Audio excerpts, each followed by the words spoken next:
স্পষ্ট করে একটা কথা বলি, আর্জেন্টিনার বিপক্ষে ব্রাজিল যে 7 গোল খায় নাই ভাই, এইটাই অনেক। ট্রাস্ট মি, এইটাই অনেক। আরেকটা 7 আপ হওয়ার প্রবল সম্ভাবনা ছিল। বিশ্বকাপ কোয়ালিফিকেশনের ম্যাচ ছিল, আর্জেন্টিনার ঘরের মাঠে ম্যাচ ছিল, আর্জেন্টিনা 4-1 গোলে জিতে 2026 বিশ্বকাপে তাদের কোয়ালিফিকেশন নিশ্চিত করেছে। অনিশ্চয়তা আসলে কখনোই ছিল না, ব্যাপারটা শুধুমাত্র অফিসিয়াল হওয়ার ব্যাপার ছিল, এবং চির প্রতিদ্বন্দ্বী ব্রাজিলকে নিজেদের মাঠে হারিয়ে সেই অফিসিয়ালি আর্জেন্টিনা বিশ্বকাপে কোয়ালিফাই করেছে। এই পর্যন্ত ঠিক আছে। 4-1 গোলে জিতেছে, এই পর্যন্ত ঠিক আছে। ব্রাজিল 7 গোল খায় নাই, সেটাও ঠিক আছে।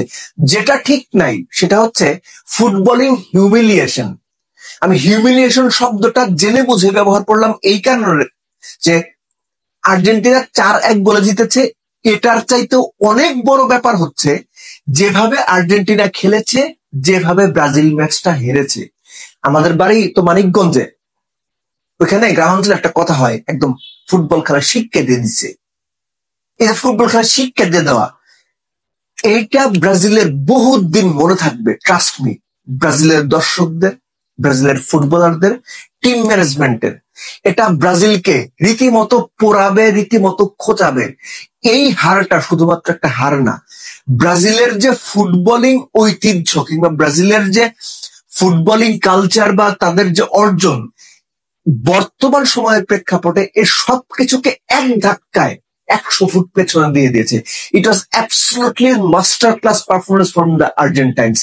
এখন আপনি যদি একবারের জন্য চিন্তা করেন, আপনি যদি প্রথম থেকে খেলাটা দেখে থাকেন, লিয়ান্দ্রো পারেদেস, রড্রিগো ডি পল, অ্যালেক্সিস ম্যাকালিস্টার, এনজো ফার্নান্দেস, এই 4 জন মিডফিল্ডার একসঙ্গে বেস্ট 11 থেকে ম্যাচটা শুরু করবেন। আপনি কখনো চিন্তা করেছেন? আপনার কথা বাদ দেন, আপনি আমি সাধারণ মানুষ যারা ফুটবল বিশ্বের তাবৎ তাবৎ বড় ফুটবল বিশ্লেষক আছেন, তারাও কি কেউ এই ম্যাচের আগে প্রিভিউতে এটা বলেছেন যে এই 4 জন মিলে বেস্ট 11 স্টার্ট করতে যাচ্ছেন? এই যে চমকে দেওয়ার ব্যাপারটা, লিওনেল স্কালোনি পুরো ব্রাজিলকে না, পুরো ফুটবল দুনিয়াকে তার বেস্ট 11 দিয়ে চমকে দিয়েছেন, তার ট্যাকটিক্যাল মাস্টার ক্লাস দিয়ে চমকে দিয়েছেন। যে 4 জনের কথা বললাম, এই 4 জনের ব্যাপারটা তুই সহজ করে যদি বলেন, একদম সহজ হবে যে একটা নেটের মতো মিডফিল্ড এবং উইং, এই জায়গাটা মিলে পুরো একটা নেটের মতো, একটা মশারির মতো আপনি মনে করতে পারেন। এর উপরে টপ 2 পাশে ম্যাকালিস্টার এবং এনজো ফার্নান্দেস, পেছনে লিয়ান্দ্রো পারেদেস, রড্রিগো ডি পল। বল যেখানে গেছে এই নেটটা ঠিক এরকম করে মাছ যেভাবে আটকায় না, ওইভাবে সবকিছু আটকেছে। আপনি একবারের জন্য চিন্তা করেন তো, ব্রাজিল 5টা মিনিট সময়ের জন্য ডমিনেট করে ফুটবল খেলেছে, পুরো 95-96 মিনিটের মধ্যে, এক্সট্রা টাইম সহ বলছি। মনে করতে পারবেন আপনি? আপনি যদি খেলা দেখেন নাও থাকেন, পুরোটা হাইলাইটস বের করে দেখেন, টানা 5 মিনিট সময় ব্রাজিল নিজেদের কাছে যে ডমিনেশনটার যে আত্মবিশ্বাস নেওয়া, সেটা নিতে পারেনি। কোন রকম ডমিনেন্স ছিল না ফার্স্ট হাফে। ব্রাজিল গোলে শট নিয়েছে একটা, ওই একটাই গোল, এবং ক্রিস্টিয়ান রোমেরোর ওই ভুলটা না হলে ব্রাজিল হয়তো ফার্স্ট হাফে গোলের শটও নিতে পারতো না। পুরো ম্যাচে ব্রাজিলের শট কয়টা ছিল? 3টা বোধ হয়, এবং একটাই অন টার্গেট, ওই একটাই গোল। আর রাফিনিয়ার একটা বোধহয় বাড়া লেগেছিল, ইয়েস, রাফিনিয়ারও এটা বাড়া লেগেছিল। আর্জেন্টিনা 4 গোল করেছে, 12টা শট গোলে নিয়েছে, এর মধ্যে 7টা অন টার্গেট ছিল। এ সবকিছু ঠিক আছে, এগুলো শুধুমাত্র তথ্য মাত্র। কিন্তু আপনি যদি খেলাটা দেখে থাকেন, বারবার আমি বলছি যে কেন এটাকে আমি হিউমিলিয়েশন বলেছি। ব্রাজিল দা ভাই পাত্তা পায় নাই। আর্জেন্টিনা যেভাবে ম্যাচটা খেলেছে, ব্রাজিলের কোনো কিছু করার ছিল না। একটা পর্যায়ে মনে হচ্ছিল যে তারা আমাদের মতো, আমরা টিভিতে দেখছি তারা মাঠে খেলছে, তারা অ্যাকচুয়ালি দর্শক।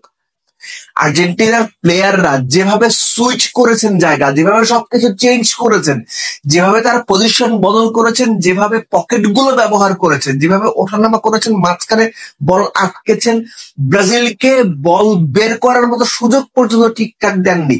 এবং সেটা যদি হয়েও থাকে, কোনো কারণে ব্রাজিল যদি মাঝখান থেকে বল বেরও করে থাকে, আর্জেন্টিনার যে ব্যাকলাইন, সেই ব্যাকলাইন ব্রাজিলকে বিন্দু মাত্র সুযোগ এলাও করেনি। আমি জাস্ট 4th গোলটার কথা বলি। সিমিওনি নামলেন এবং একটা স্পট কিক ছিল, ওই সিচুয়েশনে যেভাবে Nicolas Tagliafico left back position থেকে উঠে একবার ওপরে চলে গেলেন এবং তার কাছে বলটা দেওয়া হলো এবং তিনি যেভাবে ক্রস করলেন, সিমিওনি একদম পেছন থেকে এসে গোলটা করে দিল এবং সেটা বক্সে ঢুকে। আর্জেন্টিনার উইংয়ের যে জায়গাগুলো আপনি স্পেসিফিক্যালি বলতে পারবেন না আর্জেন্টিনার উইঙ্গার কে ছিল খেলার, আপনি দেখেন কখনো আপনি তাগলিয়াফিকোকে পেয়েছেন, কখনো এনজো ফার্নান্দেজকে পেয়েছেন, কখনো ম্যাকঅ্যালিস্টারকে পেয়েছেন, কখনো আপনি আলমাদাকে পেয়েছেন, কখনো ইউলিয়ান আলভারেজকে পেয়েছেন। অর্থাৎ প্রত্যেকটা জায়গায় সামনের ফ্রন্ট ফোর বা ফ্রন্ট ফাইভ যারা ছিলেন তারা এমন ভাবে এত ক্রুশিয়ালি এত কুইক জায়গা বদল করেছেন, ব্রাজিলের জন্য আর্জেন্টাইন প্লেয়ারদের ট্র্যাক করা মুশকিল হয়ে গিয়েছিল। কথা বলে না যে you are chasing a ghost, যে মনে হচ্ছে তারা ভূতকে চেজ করছে, ছায়া খুঁজে পাচ্ছে না কোনো কিছু, ধরতে পারে না, ছায়ার মতো মনে হয়। ব্রাজিলের এই অসহায়ত্ব আপনি সচরাচর দেখবেন না। আপনি যখন নাম্বারস বা নাম নিয়ে মাঠে নামার চেষ্টা করছেন, যে আপনার রড্রিগো, ভিনিসিয়াস জুনিয়র, রাফিনিয়া দারুণ ফর্মে ছিলেন, সবাই ভালো প্লেয়ার, কিন্তু আর্জেন্টিনার ফ্রন্ট লাইনে গোল করবেন এরকম লোক কে ছিল? ইউলিয়ান আলভারেজ। আপনি কি আলমাদাকে ওই লেভেলে হিসেব করবেন রাফিনিয়া কিংবা ভিনিসিয়াস জুনিয়রের মতো? না, সেটা আপনি করবেন না। অর্থাৎ ব্রাজিলের ফ্রন্ট থ্রি আর্জেন্টিনার তুলনায় বাই নেম বাই নাম্বারস অনেক এগিয়ে ছিল। আর্জেন্টিনা আইডিয়ালি একজন মাত্র স্পেসিফিক্যালি ফরওয়ার্ড বা স্ট্রাইকার নিয়ে খেলছেন, দ্যাট ইজ ইউলিয়ান আলভারেজ, এবং আলমাদা তার সঙ্গে সাপোর্ট দিয়েছেন। আলমাদা বেসিক্যালি একজন অ্যাটাকিং মিডফিল্ডার, অলিম্পিক লিওনে খেলেন। কিন্তু আর্জেন্টিনার এই যে ট্যাকটিক্যাল মুভ, যে ভাই আমি প্রয়োজনে দুজন মিডফিল্ডারকে দিয়ে একজনকে দিয়ে অ্যাটাকিং রোল প্লে করাবো, নাম্বার 10, আরেকজনকে দিয়ে নাম্বার 8 রোল প্লে করাবো, দ্যাট ইজ এনজো ফার্নান্দেজ এবং অ্যালেক্সিস ম্যাকঅ্যালিস্টার। এবং কিছুক্ষণ পর পরে এই রোল বদলে যাচ্ছিল, 8 থেকে 10-এ চলে যাচ্ছিলেন অ্যালেক্সিস ম্যাকঅ্যালিস্টার এবং এনজো চলে আসছিলেন 8 নম্বরে। খেয়াল করে দেখেন ইউলিয়ান আলভারেজ মানে পরের যে দুটো গোল, এই দুটো গোলই ওই দুইজন করেছেন।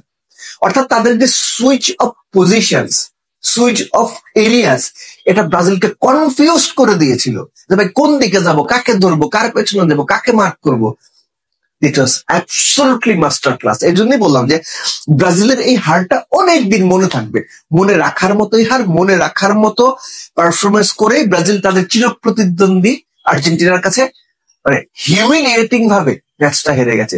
Congratulations Argentina. এবং শেষ করছি আরেকটা কথা বলে যে উইদাউট লিওনেল মেসি এই আর্জেন্টিনা দল যে বিশ্বের যে কোনো দলের জন্য হুমকি, এবং 2026 বিশ্বকাপের অন্যতম ফেভারিট, সেটা এখন থেকেই বোধহয় তারা জানান দেওয়ার একটা পরিস্থিতি তৈরি করে ফেলেছে অলরেডি। এবং আর্জেন্টাইন সাপোর্টারদের অবশ্যই খুশি হওয়া উচিত এই কারণে যে লিওনেল মেসি ছাড়াও Argentina team is in safe hands. কারণ আর্জেন্টাইন প্লেয়াররা তাদের নিজেদের মধ্যে ইন্টারপার্সোনাল বোঝাপড়াটা, তারা যেভাবে ফুটবলটাকে এনজয় করছে এটা আপনি দেখলেই বুঝবেন।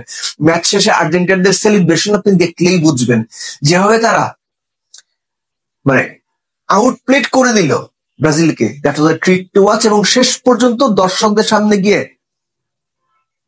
এই যে অঙ্গভঙ্গিটা, সেটা হচ্ছে সবাইকে চুপ করিয়ে দেওয়া, পারফরমেন্স দিয়ে চুপ করিয়ে দেওয়া। এবং আমি নিশ্চিত সময় যত এগোবে, বিশ্বকাপ যত এগিয়ে আসবে, আর্জেন্টিনা নিজেদের মধ্যে যত ম্যাচ খেলবে তাদের ইন্টারপার্সোনাল আন্ডারস্ট্যান্ডিং ফুটবলারদের মধ্যে এবং ট্যাকটিক্যাল আন্ডারস্ট্যান্ডিং গুলো অবশ্যই ফুটবলারদের মধ্যে আরো বাড়বে। এবং এই আর্জেন্টিনা দলকে 2026 বিশ্বকাপের জন্য আপনি ফেভারিট নির্দ্বিধায় নিশ্চিন্তে মনেই করতে পারেন। Congratulations Argentina.